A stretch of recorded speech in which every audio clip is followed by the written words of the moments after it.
Hey guys, I know it's been a while since my last video, but it's been so crazy recently. I mean, I've been so busy. I've been trying to get as many hours as I can at work. I've been doing stuff for college, freshman orientation, financial aid, registering for classes. It's been absolutely crazy, but I feel really bad going this long without doing a video, so here I am.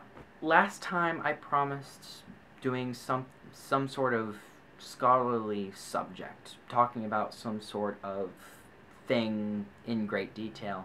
But the thing you need to understand about me is that I'm always doing research, I'm always wanting to know more.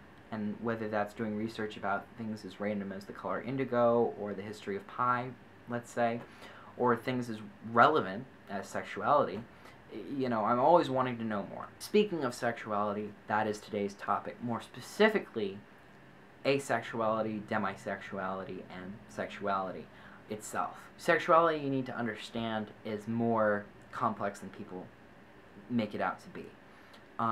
It is grossly generalized. It's beyond human understanding. The thing about sexuality is that it goes beyond sexual orientation. It also includes transsexuality, romantic attraction, sex drive, bridge sexualities, and this, that, and the other, but, at the end of the day, where do we end up? Today, I mainly only want to talk about asexuality and demisexuality and how that stacks up against sexuality.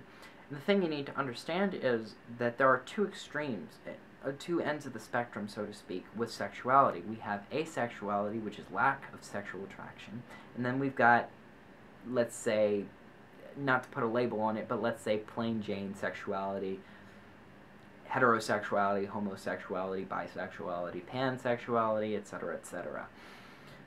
But then in the middle, we've got demisexuality. The thing to understand about asexuality first is that it's so obscenely rare. Less than 1% of the human population, to be exact. Not very many people know it exists. When they think of asexual and no sexual attraction to people, mainly people would think of a priest or a nun. Priests and nuns can still be sexually attracted to other people. They're just celibate. And asexuals can still have loving, romantic relationships, but it doesn't have that sexual charge. And if more people understood that, I think the numbers would go up a little. Asexuality is over here, and it has there pretty much is no sexual charge here. There is a romantic charge that allows people to develop romantic relationships.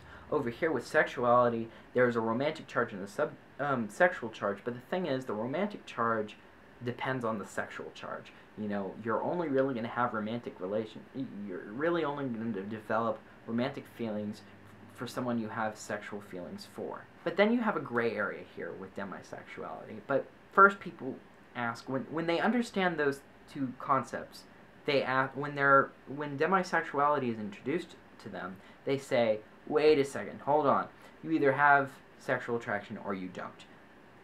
What is this gray area here? How can it exist? Demisexuality is, technically speaking, still sexual orientation. I mean, it is still sexuality. Their sexual charge is still there. As I said, asexuality, no sexual charge, but you do have a romantic charge. Sexuality over here, you do have a sexual charge and you do have a romantic charge, but the romantic charge is subservient to the sexual charge. With demisexuals, the sexual charge is subservient to the romantic charge, meaning 9 times out of 10 you are more sexually attracted to people whom you have romantic or emotional feelings for.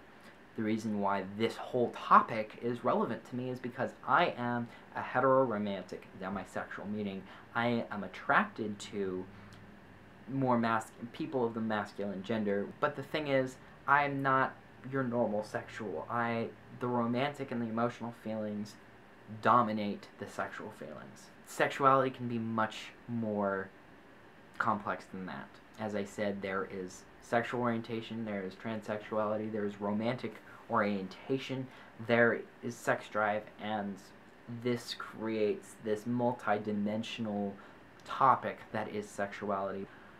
Well, I hope I didn't bore you, but I'm willing to talk about more scholarly subjects such as this in the future. Until next time, I'll see you guys later.